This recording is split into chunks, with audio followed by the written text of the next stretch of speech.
They only wanted a father for a single day. He only wanted to be left alone. But some promises are heavier than bullets, and some wounds deeper than scars. The first bullet missed his boot by an inch. He didn't flinch. The second lodged in the wooden beam beside his head. He sighed, flicked the stub of his cigarette into the dirt, and turned around slow, like a man hoping to find anything but what was there. But there she stood. Two of them, in fact. Girls, maybe 10 or 11, each holding a slingshot fashioned from tree branches and stubbornness. One had freckles across her nose and a cut above her brow. The other stood a half step behind her, hands still trembling from the shot. Their boots were too big, their coats mismatched, but their eyes were fixed on him like he was the answer to a question they were still figuring out how to ask. "Are you the gunslinger?" the freckled one asked. He squinted at them, scratched his jaw, and said nothing. "The one they talk about," she pressed. "The one with the long shadow and the black coat." Still nothing. The second girl stepped forward, her voice cracked. "We want you to be our father." Just for a second the whole town went quiet. No wind, no boots, no coughing from the saloon porch behind him. Just those words floating there like smoke. He laughed, or tried to. It came out broken. "I think you got the wrong man." The freckled one crossed her arms. "No, we don't. Your name's Silas Jude. You rode with the Hollow Six. You put Sheriff Graves in the ground outside Darby Creek." "Rumors," he muttered. "And you saved a girl from drowning in Stillwater Bend," the second one added. "That was real." His jaw clenched. "What's this about?" The first girl stepped closer now, bold despite the tremble in her chin. "Our mama's dead. Been dead 2 weeks. Nobody's come for us. And the pastor says he'll send us east if we don't find someone to take us by Friday." "It's Wednesday," her sister whispered. Silas looked between them. He'd seen women cry for husbands, men weep for sons, but this was different. These girls weren't begging. They weren't pleading. They were asking, like it was something simple, something you could say yes or no to without bleeding. He turned his back. "Please," the second girl whispered, "just for one day." He walked away. They didn't follow. That night he sat in the corner of the saloon nursing a drink he didn't want, replaying the scene over and over in his mind. Their words didn't haunt him, it was their eyes, big and stubborn and worn down like they'd seen more years than they'd lived. The town buzzed around him. Cards shuffled. Glasses clinked. Laughter rose from a corner table where a ranch hand tried to sweet-talk the barkeep's daughter. But Silas felt like he was still standing in the dust, staring down 2 little ghosts who hadn't even flinched when they named him father. He downed the last of his whiskey and shoved his chair back, boots thudding hard against the floorboards. The saloon quieted. Folks had learned not to ask where he went or why. He stepped out into the night, stars sharp above, and made for the edge of town. He didn't know where the girls were sleeping. He didn't want to know, but his boots carried him to the churchyard anyway. The door to the chapel was open, just a crack, candlelight flickering inside. He pushed it open slow. The air smelled of pine wood and ash. The pews were empty, save for the front row. There, curled beneath a moth-eaten quilt, were the 2 girls. Their faces were turned toward each other, arms wrapped tight like they were each other's last lifeline. He didn't move. Didn't speak. Just watched. And then he turned to leave, but froze when he heard it. "You came." It was the freckled one. She didn't open her eyes. She just said it, soft and certain, like she knew he'd be there eventually.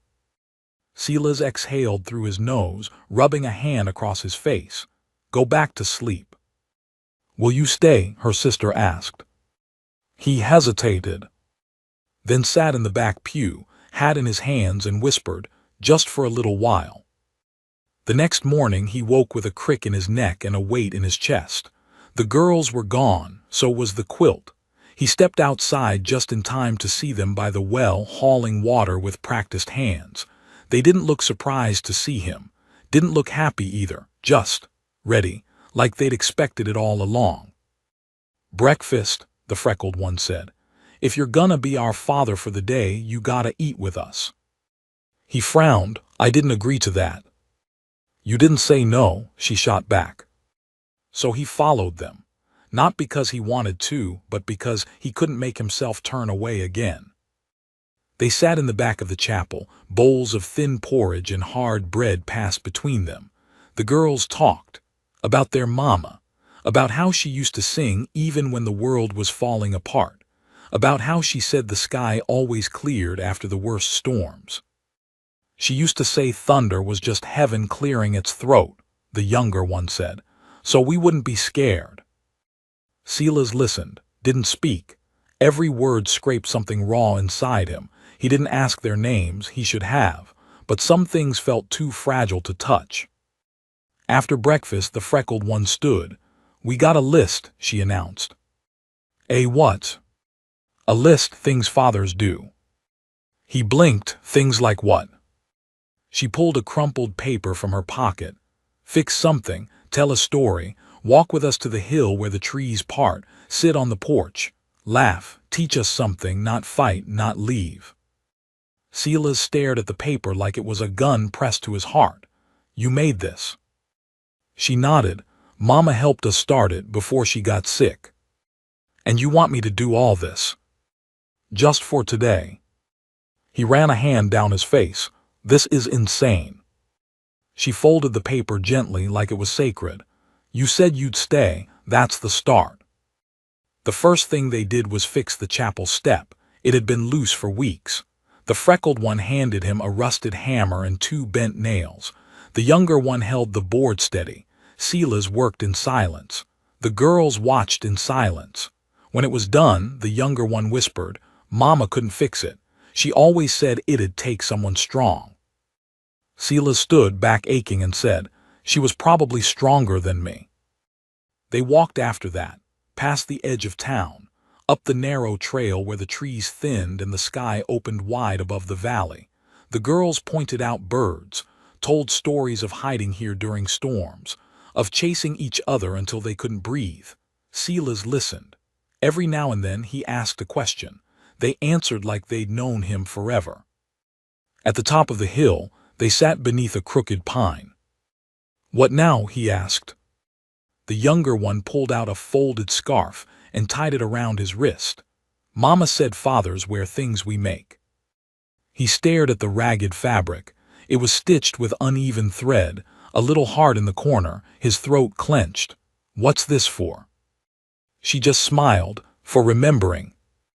Back in town, people watched. Whispers followed. Silas Jude, the ghost in boots, walking through Main Street with 2 girls clinging to his arms like he was safety itself. He ignored the stares. For the first time in years, he didn't feel like a threat. He felt seen. Later that afternoon, they sat on the chapel steps. The sun dipped low. The wind shifted. "You know this ends tonight," he said quietly. The freckled one didn't look at him. "We know." "And after that?" The younger one curled into her sister. "Then we hope." Silas stared at the horizon. A storm was brewing out there, not in the sky, but somewhere deeper, something he couldn't stop. That evening, as the sun vanished and the girls drifted to sleep on the floor of the chapel, Silas sat outside, the scarf still tied around his wrist. The list lay beside him. He picked it up, scanned it again. One thing remained. "Don't leave." He stared at those words for a long time, long enough for the stars to show. Then someone shouted. "Hoofbeats!" Dust rising fast. A rider, no 2, maybe 3. Silas stood, his eyes narrowing. He recognized the one in front, and every part of him turned to ice. The lead rider reined in hard just beyond the chapel fence, dust curling up like smoke around his horse's legs. Silas didn't move. The scarf was still tied around his wrist, limp against the wind. He let it stay there. A reminder, a warning. The second rider, smaller, younger, held the reins too loose, like he hadn't yet earned the saddle he rode in. The third, behind them both, wore a face so sun-leathered and hollowed with time that he looked half dead already. but it was the first man that mattered. He swung down easy, brushed his coat back and grinned. "Well, I'll be damned," he said. "Silas Jude." Silas didn't blink. "Ward." The grin widened. "Didn't think I'd find you this far west. Figured you drunk yourself into a ditch by now, or turned into myth. Didn't think you'd come looking." "Oh, I ain't. Just passing through. But then I heard a ghost was walking around with a couple of kids on his arms, smiling like he forgot what he was. Thought I ought to see it for myself." Silas stepped down from the porch. The ground felt unsteady, like it wasn't sure whether to hold him or let him fall. "You come for something, or you just plan to talk until your teeth rot out?" Ward's smile didn't falter. "I came for what you owe." "I don't owe you." "You do, and you know it." Behind him the chapel door creaked open. A small voice whispered his name. Silas turned just enough to see them, freckled and fierce and tired and watching. He met their eyes, held them, then looked back at Ward. "Not now," he said. "Not here." Ward tilted his head. "Why not?" "Because there are lines I don't cross anymore." Ward chuckled. "You still pretending you've changed?" He spit into the dirt. "You think you can play house with a couple of strays and that washes off what we did?" Silas said nothing. The third rider stepped down, boots crunching like dried bones. "It's not just Ward, Silas. We all got ghosts trailing us, and yours are loud." Silas's hand brushed the revolver at his side. Not drawn, just there, a warning. Ward's grin turned sharp. "You ain't faster than me anymore." "Don't have to be," Silas said quietly. "Just have to be sure." Behind him, the girls had stepped onto the porch. Their silence was the loudest thing in the street. Ward saw them. His grin faltered for the first time. "Is that them?" Silas didn't answer.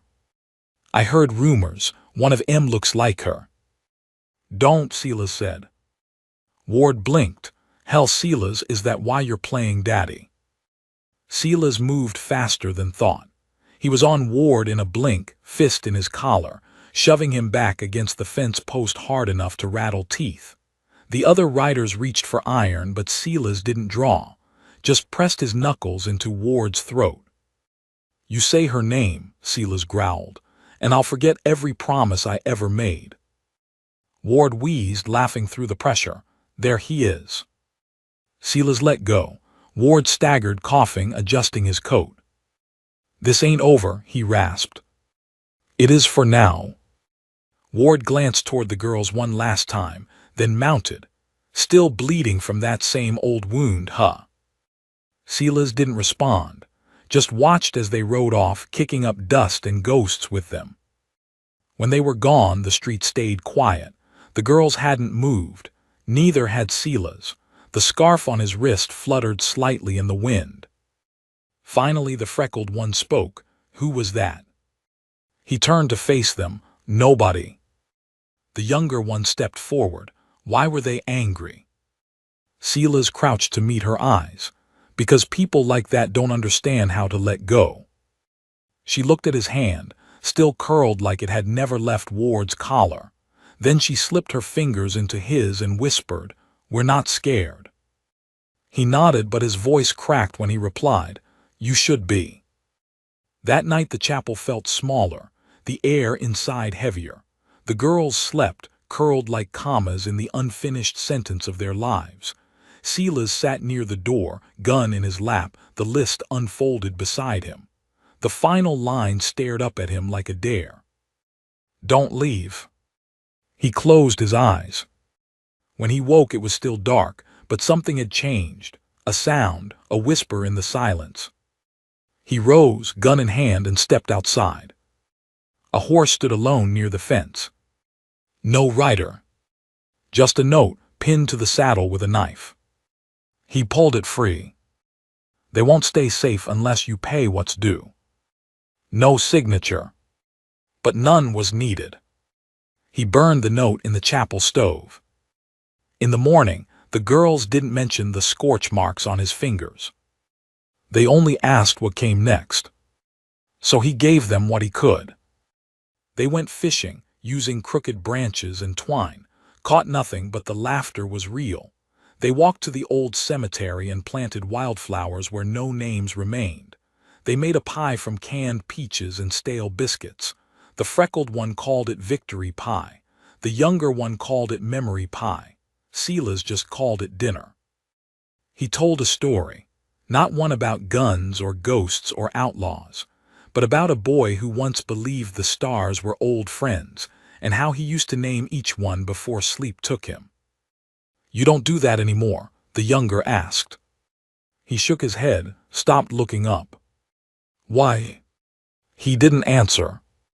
They made him a crown of twigs and dry grass, said fathers should wear crowns. He let them place it on his head, didn't even flinch when it scratched. By evening they were quiet, the kind of quiet that comes before goodbye. Silas sat on the porch as the sun bled out behind the hills. The freckled one joined him. "You don't have to stay," she said softly. "We know you're not ours." He stared at the horizon. "You girls don't know what I've done. Don't care. You should." She shrugged. "We asked for a day, you gave it, that's more than most." He turned to her. "That list you made, who was it for before me?" She hesitated. "Mama wrote most of it, said when the right person came we'd know." "And you think that's me?" She didn't answer. Didn't need to. Inside, her sister slept with the list clutched in her hand. Outside, Silas felt something in his chest shift, like an old door creaking open after years of rot. That night he dreamed of thunder. Not the kind that came from clouds, but the kind that rode on horseback. He woke before the sun. No fire yet in the stove, just the pale suggestion of dawn leaking in through the chapel's warped window panes. The girls were still asleep, bundled together on the floor like two halves of the same breath. One stirred, her brow twitching as she dreamed. The other held tight to the hem of Silas's old coat, which he'd laid across them sometime after midnight.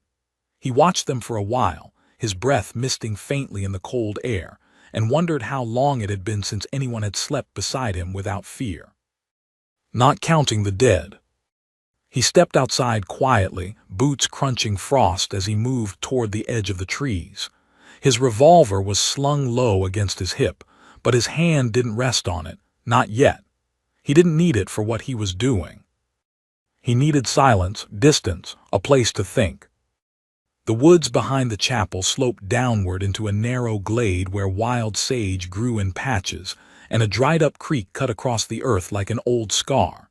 It was here that Silas crouched and pulled from his coat pocket the scarf the girl had tied around his wrist. He ran a thumb over the rough stitching, the heart she'd sewn in the corner, crooked and imperfect. Real. He pressed it to his face like a prayer and tried to remember how to cry. But the tears wouldn't come, not yet. He buried it in his coat again and turned at the sound of footsteps behind him. The younger twin stood at the edge of the clearing, arms crossed tight against the cold. "Didn't mean to wake you," Silas said. "You didn't," she replied, then hesitated. "You left the door open." Silas glanced past her toward the chapel. "Still learning how to stay, I guess." She stepped closer. "Why do you look sad when you smile?" He didn't answer. He didn't know how. She nodded like she understood anyway. "We're not staying here," she said suddenly. Silas blinked. "What?" "Me and her, we're not going east, we decided." He sighed. "That's not how the world works, little one." "Why not?" He hesitated. "Because it's full of people like Ward." She looked down at the frozen ground. "Then we'll find people like you instead." He swallowed. "I ain't who you think I am." "Yes, you are," she said, and walked away before he could respond. Later that morning, they made their way into town. Silas didn't like it, but the girls insisted.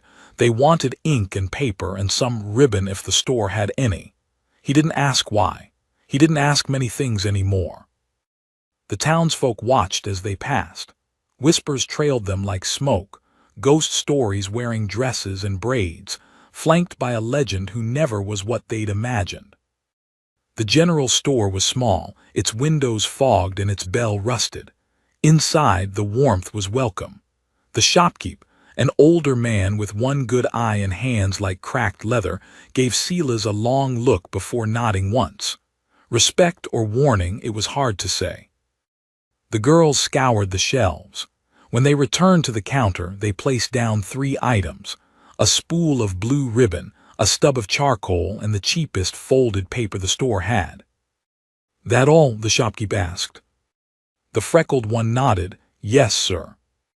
He looked at Silas, who reached into his coat and set down a few coins without a word. On the walk back, the younger twin skipped ahead, humming a song with no melody. The older stayed by Silas's side. "You know how to write letters?" she asked. "I used to," he said. "To who?" He didn't answer. She didn't press. That afternoon, while Silas repaired a loose shutter on the chapel window, the girls sat on the floor near the altar, heads bent low over the paper. They spoke in whispers, shielding their work from his eyes. Occasionally one would giggle. It was strange music, lightness where silence had lived for too long. When the shutter was finally secure, Silas climbed down the ladder and leaned in the doorway. "What were you two scheming?" The younger one looked up. "We're writing letters." "To who?" "To everyone." He raised an eyebrow. "Everyone." "Everyone who's ever left us," the freckled one said, her voice steadier, "and everyone who didn't." Silas didn't know what to say. He stepped back outside and let the wind carry whatever answer he didn't have. That night they lit a small fire in a tin bucket behind the chapel.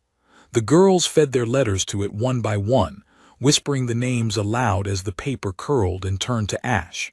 Silas sat behind them, a shadow among shadows, hands folded tight. "Mama," the younger girl said, letting her paper go. "Daddy," said the older, and Silas froze. He hadn't asked about their father, hadn't wanted to. They turned then, holding out the last folded page. "This one's yours," the older said. Silas took it, the parchment crackling slightly in his hand. "We don't need you to burn it," she added. "Just read it when you're ready." And they left him alone with it. Inside, the chapel was dark but for the low glow of the stove. Silas unfolded the letter slowly. Their handwriting was jagged, clumsy, but deliberate. "Dear Mr. Silas Jude, we know you're not really our father. We know you've done things you think you can't take back, but we've watched you. We see what you carry. We see what you try to hide. Today you gave us more than anyone ever has. You didn't run, even when you wanted to. You stayed. You laughed. You listened. You fixed something that wasn't broken just because we asked. That's what fathers do. So even if it's just for today, and even if you leave tomorrow, we wanted you to know something. You were enough. Just for today, you were more than enough.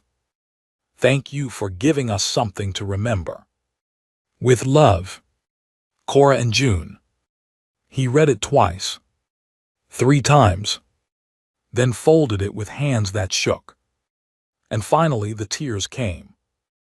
They didn't crash, didn't burn. They just slid down his cheeks slow and steady, like rain carving through stone.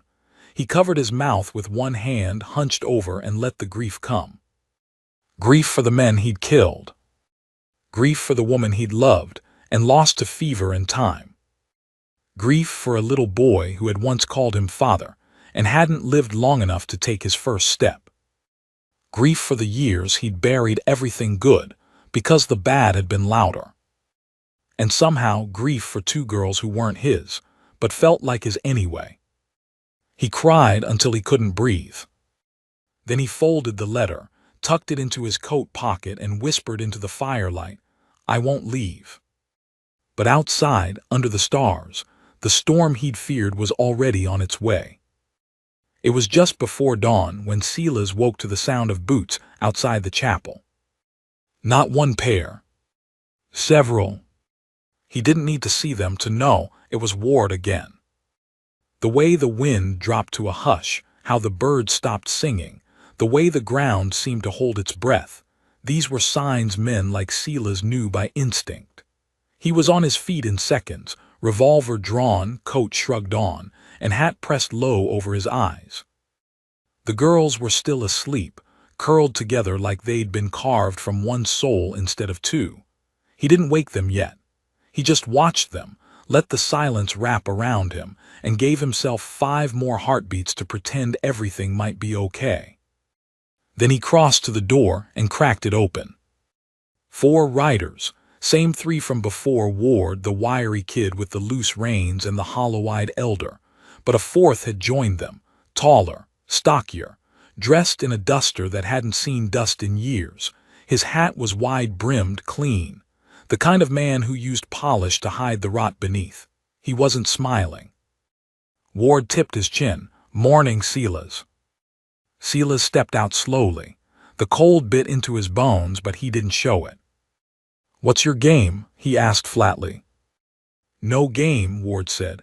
"Just come to settle up. Brought the boss with me this time." The man in the clean coat dismounted with precision, like even his weight refused to touch the earth more than necessary. His eyes, sharp and narrow, landed on Silas like he was something to be measured and priced. "You're Silas Jude." Silas didn't answer. "I've heard about you. Used to ride with men who didn't leave names behind. Used to leave towns burning." "That was a long time ago." "Not long enough," the man replied. "Ward here tells me you found something new, something worth protecting." Silas's shoulders squared. "Whatever you think I've got, you're wrong." "I'm never wrong," the man said, stepping closer, "and I don't make offers twice."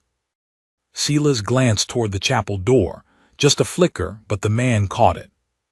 "Children," he said softly, "that's a dangerous investment for a man like you.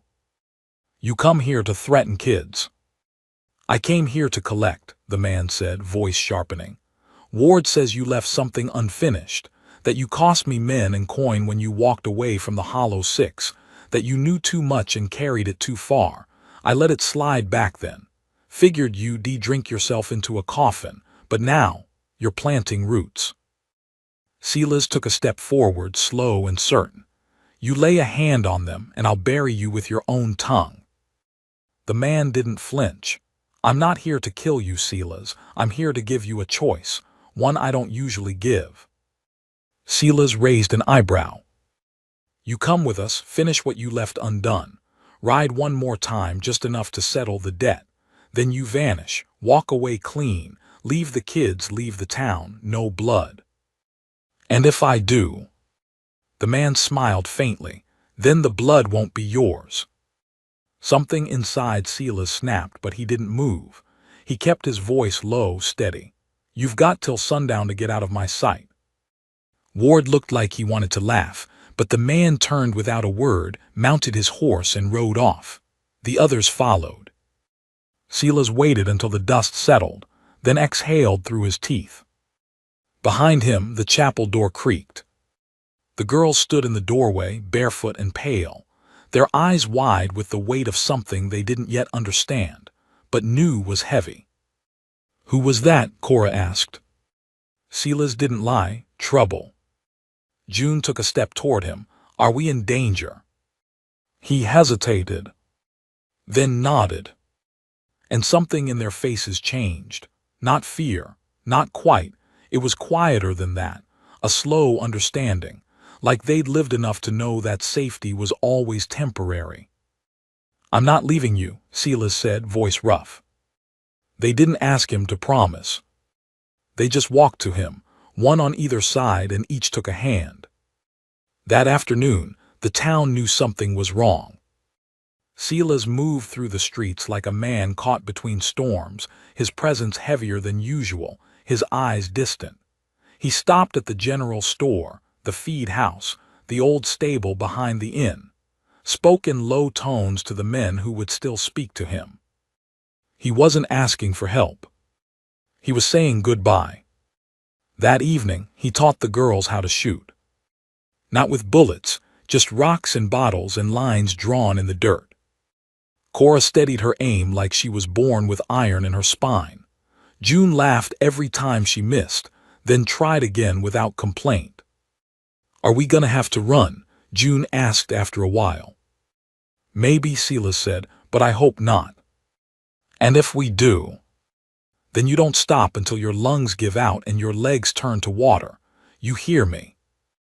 They nodded. "And if I'm not behind you?" "You keep running," Cora said. Silas looked at her, and for the first time in years he felt proud, terrified but proud. That night they didn't sleep. They lay awake in the chapel, all three of them, staring at the ceiling while the wind pressed against the windows. "Tell us something true," June whispered. Silas turned his head. "What kind of truth?" "Something from before," Cora said, "before you met us." He hesitated, then said, "I had a son once." The silence sharpened. "What was his name?" June asked. "Eli." "Where is he now?" "Buried under cottonwood trees outside Jericho Ridge." "What happened?" Silas stared at the dark above them. "I left for a job, said I'd be back in 3 days, came back in 5.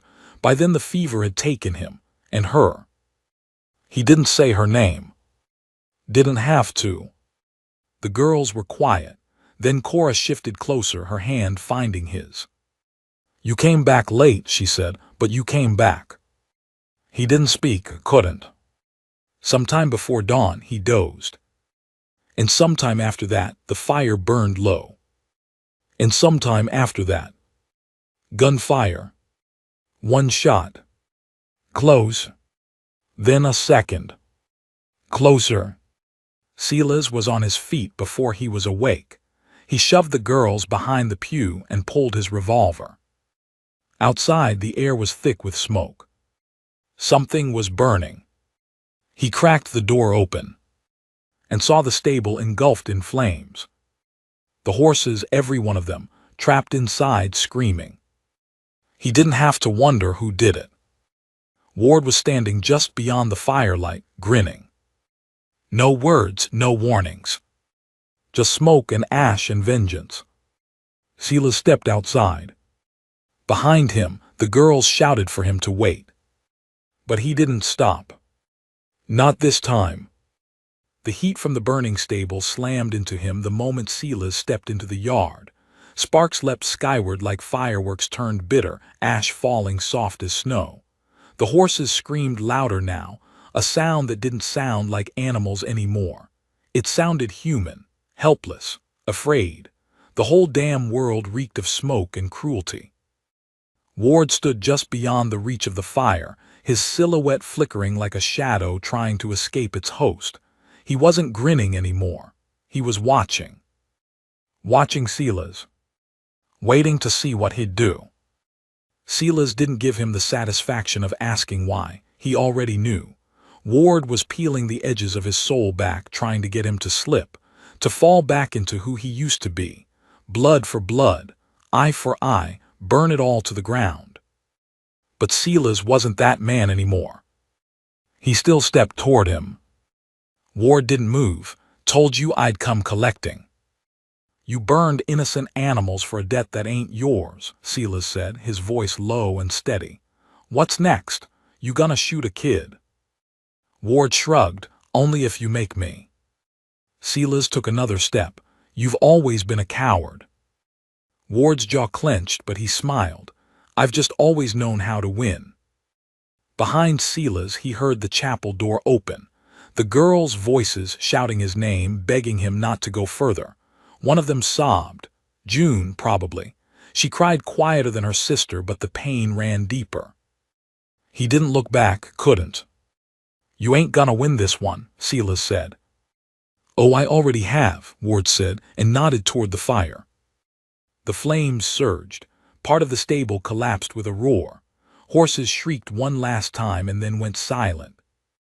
And just like that, another piece of the world Silas was building, with those girls turned to smoke. Ward mounted his horse. "You've got till sunrise," he called, his voice thin over the roar of the fire. "After that the boss comes, and he don't give no second chances." Then he rode off. Silas stood there until the flames died back enough for the smoke to sting. He stayed long after the horses were dead, and the wood had crumbled into glowing coals. Only then did he turn back toward the chapel. The girls were waiting for him on the porch. Cora had her fists clenched, jaw tight, a storm trapped in a 10-year-old's chest. June was holding the scarf she'd made him, the one with the crooked heart. Her fingers twisted it without realizing. "Why didn't you stop them?" Cora asked, her voice almost shaking. Silas didn't answer. "You let them burn the horses." "I tried," he said, but the words felt thin, weak. Cora's eyes filled. "You said we were safe." "I thought we were." "You were wrong." And she turned and walked inside. June stayed. She didn't speak, just reached up and pressed the scarf into his hand, then followed her sister. Silas stood alone in the yard, smoke curling around his boots, the scarf warm from her grip. He didn't go inside right away.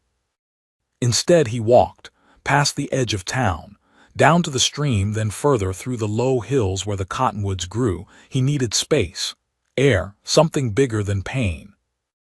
The moon followed him like it was worried. When he stopped, he dropped to his knees and dug his fingers into the cold earth. He prayed. Not to God. To Eli. To the boy who never got to swing a lasso or feel the sun on his back. To the woman he left behind on a Tuesday morning, promising he'd only be gone 3 days. To anyone who might listen. "Tell me what to do," he whispered, "because I'm lost and I can't lose them too." The wind didn't answer. But the world felt quieter somehow. When he returned, the chapel was dark. No light, no laughter, just silence. He found them curled on the floor again, but this time they hadn't fallen asleep naturally. They decried themselves into it, faces puffy, hands clutching each other like lifelines. He sat beside them and didn't sleep. Just watched the door and waited. Dawn broke like a knife, slicing the horizon open. Red lights spilled across the town, and with it came riders. Not just Ward this time. The boss had come. Silas counted 8 men total. 4 rode in front, 4 behind. They didn't charge, didn't gallop. They moved slow, like death on a casual stroll. Ward rode beside the boss now, back to grinning, as if everything was a joke only he understood. Silas stood in front of the chapel, not inside, not hiding. He wanted them to see him. The boss dismounted and walked forward alone. He didn't speak for a long time, just looked Silas up and down. "I've heard stories," the man finally said.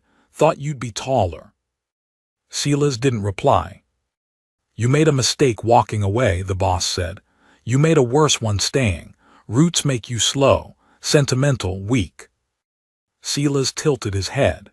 "And what do you call men who burn stables and threaten children?" The boss shrugged. "Efficient." "You gonna kill me?" "Not if you come with us." "I'm not going anywhere." The man sighed. "Then I'll take them." The chapel door creaked. Cora stepped out, June behind her. Neither looked afraid, just angry, determined, the way only children who have seen too much can be. "You won't touch them," Silas said. The boss looked at the girls, then back at Silas. "Then you know what this is." "I do." And Silas drew. He didn't aim for the boss. Not yet. He shot the ground in front of Ward's horse, spooking it. The animal reared and kicked. Ward fell hard, shouting, scrambling in the dust. Then chaos. Gunfire erupted quick, sharp. Silas ducked behind a post and returned fire. Not aiming to kill. Just to scatter. And it worked. 2 of the men dropped. One with a bullet to the leg, another screaming from a shoulder wound. The rest hesitated. They hadn't expected resistance. Silas shouted over the gunfire, "Go, run." But the girls didn't run. They threw rocks. Big ones. At the men. At their horses. At everything. Silas fired again, hit one man's hand, sent his gun flying. Cora hit another in the side with a jagged stone. He cried out and fell. June picked up a piece of broken glass and brandished it like a knife, her small hands shaking but steady. The boss raised his gun. Silas turned and shot it from his hand. The man screamed, dropped to his knees. Silas was on him in 2 strides. Punched him once, twice, then stood over him. "Don't come back."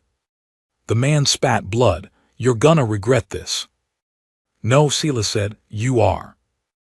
By the time it was done, the yard was covered in broken guns and broken men. Ward crawled away, clutching his ribs, and vanished into the trees. The others followed, what was left of them. The boss stumbled to his horse, one hand bleeding, the other shaking.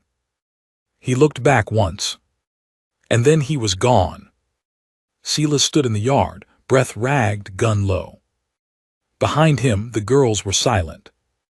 Then June said, "You didn't kill them." "No," Silas said. "You could have." "I know." Cora stepped beside him. "Why didn't you?" He looked at them both. "Because I'm not him anymore." The girls nodded. And finally, Cora reached for his hand. He took it. Then June did too. And the 3 of them stood there in the dirt, broken and burning and still standing. Together. By midday, the town was still. The smoke had cleared, the echoes of gunfire drifted into memory, and the air held that uncertain hush of a place waiting to decide what it had become. No one came to help. No one came to ask questions. People had seen enough from their windows and behind drawn curtains. A few would whisper that Silas Jude had turned the chapel into a battleground, but others would say he'd stood between 2 children and the hell that came for them, and that wasn't something this town had seen in a long time. Inside the chapel, Silas cleaned his gun. He sat at the altar like a man at confession, oiling the cylinder and checking the barrel, moving with the same quiet care as someone sharpening a blade beside their own throat.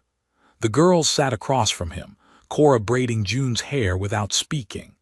There was no laughter now, but there wasn't fear either. They looked at him with something closer to awe, distant and quiet. It unsettled him more than he expected. He finished reassembling the gun and set it aside. Then he looked at the scarf again, still folded in his pocket. The crooked heart was beginning to fray at the edges. "I'm sorry," he said finally. Cora didn't stop braiding. "For what?" "For bringing that on you." "You didn't bring it," she said, still focused on June's braid. "They did." June looked over. "Are they gone for good?" Silas stared at the floor. "Men like that don't leave scars unless they mean to come back." "So they'll come back?" she asked softly. Silas didn't answer. Because he didn't know. Later he walked the edge of the town, not patrolling, just thinking. The sun was high and too bright, as if the world didn't realize it had nearly lost itself a few hours earlier. He passed burned-out beams and the blackened remains of the stable. The bodies had already been taken by someone, dragged out under the cover of silence. No graves, no questions, just absence. The sheriff never showed. No badge in sight, just the echo of gunshots still hiding in the wind. Back inside the chapel, the girls had begun packing. Cora wrapped the last of their ribbon around the small wooden box Silas had whittled the day before. June folded their blanket with the kind of care that made Silas feel like something was ending. "What are you doing?" he asked. Cora looked up, getting ready. "For what?" She didn't answer. He walked over, crouched down beside them. "I told you I'm not leaving." June's lip trembled. "But what if we are?" Silas frowned. "Where would you go?" Cora hesitated, then pulled a small, folded map from her skirt pocket. "We found this in the store. It shows the old railroad trail. There's a house here." She pointed to a spot near the ridge. "A woman used to live there, took in orphans. We heard two ladies in town talking about it." "Her name was Me Calder," June said. "They said she had a big white dog and kept cookies in a jar with a painted bird on it." "She died," Silas said, "3 winters ago." The girls' faces fell. "But the house might still be there," he added, "and someone else could have taken it over." Cora stared down at the map. "It's not far." "Far enough," Silas said, "and too open." "You think it's a trap?" "I think anywhere you walk alone is a kind of trap." June looked at him. "We wouldn't be alone." He stared at them, at their small hands, their wide, worn eyes, their knuckles still bruised from throwing rocks at grown men. They were girls, but only in size. Life had carved woman into them early. "You really want to go?" he asked quietly. "No," Cora said. "But we might need to," June added. That night Silas stayed outside. The stars were out, sharp and cold, and the chapel loomed behind him like a question that didn't have an answer anymore. He lit a match and held it over the corner of the map. He didn't burn it. Just watched the flame lick at the edge and then blew it out. When he walked back inside, the girls were asleep again, wrapped in one quilt this time, side by side like nothing in the world could split them apart. He watched them for a long time, then turned and lay down by the door, hand resting near his revolver, not because he thought someone was coming, but because he couldn't shake the habit. In the morning, there were birds again. Real ones, not the kind born of memory or guilt. They chirped near the window, scratching the silence with something almost hopeful. June stirred first, then Cora. Neither spoke. They just blinked into the light and stretched their limbs slowly, like cats testing the world again. "Are we going today?" June asked. Silas didn't answer right away. "I don't know." Cora sat up. "We're tired of running." "I know," Silas said. "Me too." He turned and opened the chapel door. There was a letter nailed to it. He pulled it free slowly, heart thudding. It was sealed with wax. The color was dark red, not blood, not quite, and the wax bore the shape of a vulture with wings spread. Silas didn't need to read the letter to know what it meant. But he read it anyway. "Silas Jude, you embarrassed us. That's harder to forgive than blood. You turned men into stories and made ghosts of our name. You think this is about the girls. It's not. It's about what you left us with when you walked away. We'll take everything from you. Then we'll start on them. You've got 3 days. Then no one gets mercy." He folded the letter, set it on the floor, and didn't say a word. June watched him from the edge of the pew. "Who's it from?" Silas rubbed his hands over his face. "Ghosts." "Are they coming?" "Yes." Cora stood slowly. "So we run." "No," Silas said. "We prepare." The rest of the day was a blur of motion. He boarded the chapel windows, set traps near the back door, pulled nails from the pews and turned them into caltrops. The girls helped, dragging furniture, boiling water, drawing lines in the dirt where the traps were buried. He taught them how to listen for footsteps, how to tell the difference between a horse and a mule by sound alone, how to reload. They practiced words they'd need if they got split up, names of places they'd meet, knocks they'd use on doors, stories they'd tell if caught.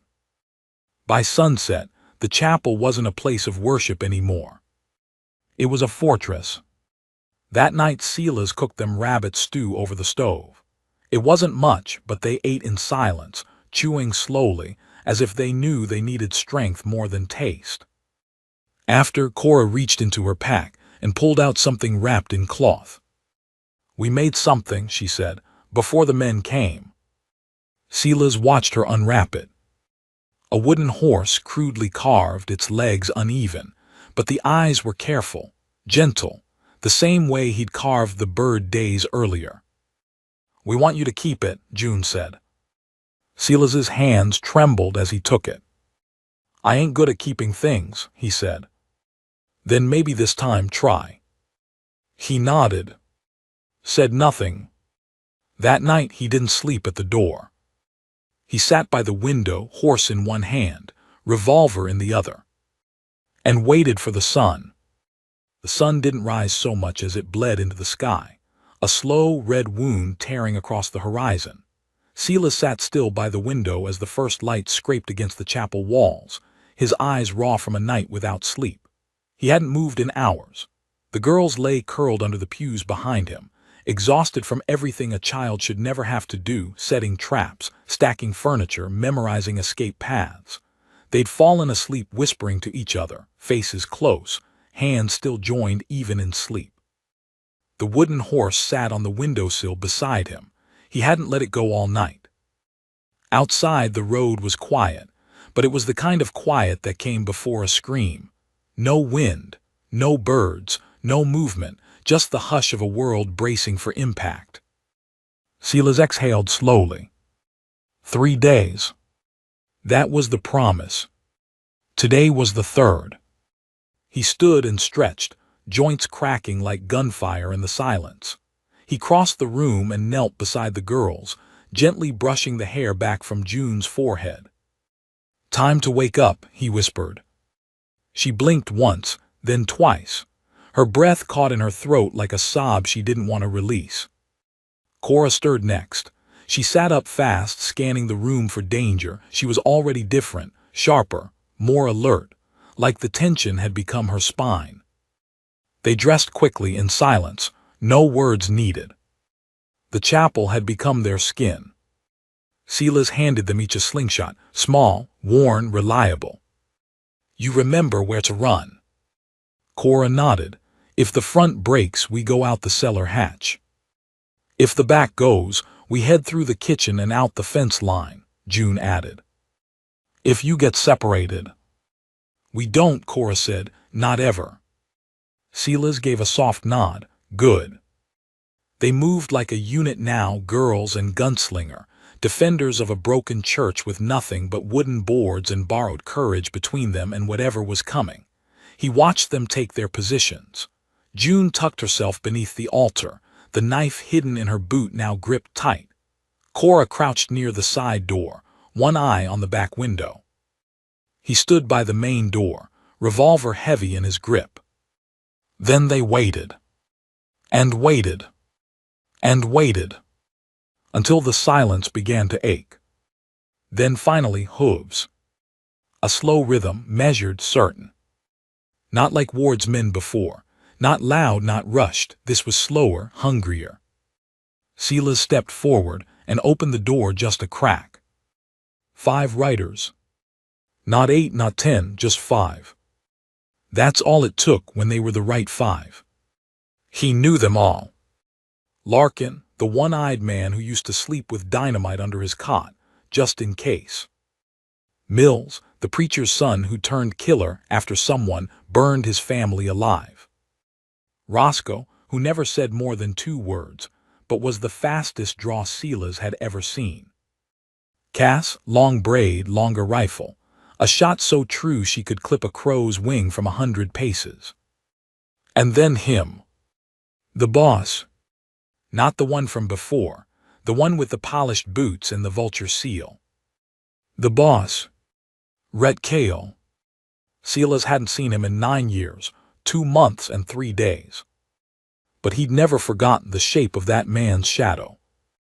Rhett dismounted like gravity was his servant. He walked forward without a word, the others hanging back like wolves that had already eaten. His coat flapped softly behind him, dust clinging to the hem. Silas stepped outside. They stood there in the morning light, 2 men built from the same ruin, staring across the years like a wound reopened. Thought you died, Rhett said finally. Almost did. Should have. Maybe, Silas replied, but I didn't. Rhett's eyes drifted to the chapel behind him. You hiding something in there. Not hiding, protecting. Same thing. No, Silas said, it ain't. Rhett shifted his weight. I gave you your chance, Jude. I didn't take it. Then I'll take what's mine. You'll try. Silence. Rhett looked over his shoulder at his riders. He's alone. You sure? Cass asked, her voice like flint striking steel. Yeah, Rhett said. He's always been alone. That was the mistake. Because Silas wasn't alone anymore. Not now. A sharp whistle cut through the air. Roscoe's horse bucked. Something exploded behind the fence line. A trap, rigged with an old powder horn and nails. Larkin cursed and reached for his rifle. And Cora popped up from the side window and flung a rock dead center at his forehead. He staggered back with a cry, blood streaming down his temple. June burst from the altar, sprinted to Silas's side, and slid him the second revolver. He caught it mid-stride and dropped to a knee, firing twice. Roscoe's gun flew from his hand. Cass ducked just in time. Mills shouted something, Silas didn't hear what. The yard turned to chaos. Gunsmoke choked the air, horses reared, a window shattered. Cora disappeared into the smoke, then reappeared behind the fence, dragging June with her. Silas moved like a ghost. He shot to wound. Never to kill. He wasn't that man anymore. But Rhett didn't have the same reservations. He drew and fired once, grazing Silas's shoulder. Silas grunted, dropped to the dirt, rolled, came up firing. Rhett staggered back, bullet in his leg. Cass took the shot then, fast and clean. It would have hit Silas in the throat. But June screamed. And Silas turned. The bullet caught him in the ribs instead. He dropped. The girls shrieked. Cora ran to him, June at her heels. But Rhett wasn't done. He staggered forward, gun raised, blood pouring from his thigh. This ends now, he hissed. No, Silas coughed, it doesn't. Cora picked up the fallen revolver. She aimed it with both hands, arms shaking. I'll do it, she said. Rhett laughed, you're a child. I'm his child. And she fired. The bullet caught Rhett in the shoulder, spinning him backward. He fell hard. Didn't move. Cass screamed. Mills grabbed her arm. Enough. Roscoe just stood there, bleeding and watching. Silas coughed again. Blood bubbled at the corner of his mouth. But he smiled. Because the girls were still standing. And he was still breathing. For now. They pressed against him, tiny hands clutching at his coat. I'm okay, he rasped. You're not, June said, tears streaking her face. Doesn't matter, Silas said, you are. Behind them, Cass helped Rhett to his feet. They didn't fight anymore. They just retreated, broken, bitter, and bleeding. No words, no threats, just silence. Silas slumped against the chapel steps. Cora sat beside him. You shouldn't have come outside. He laughed, then winced. I never was good at staying put. June laid her head against his arm. You stayed for us. Still am, he whispered. They sat like that until the sky turned orange, and the air smelled like blood and firewood. Night crept in. But this time, it didn't feel like an ending. It felt like something else. They laid Silas on the pew while the chapel held its breath. The bullet had gone through clean, but he'd lost blood. June pressed a cloth to the wound while Cora boiled water and tore strips from an old curtain. They worked like they'd done it before, though they hadn't. No child should have to. Silas didn't make a sound. He just watched them, tears burning his throat, refusing to fall. You're not allowed to die, June whispered. I ain't, he rasped. I'm too damn stubborn. He winced as they tied the last bandage. Cora wiped sweat from his brow and said nothing, her eyes fixed on the door. June curled beside his boots and fell asleep there. The wooden horse sat between them, silent witness to a fight they'd somehow won. By morning, the world was still. Cora found the letter nailed to the fence. Black wax, no signature. "We're done, you won," she made her point. "Don't expect us to come back, but don't expect peace to last either." Silas read it once, then tossed it into the fire. He stood by noon, slow but standing. The girls cheered like it was a miracle. In a way, it was.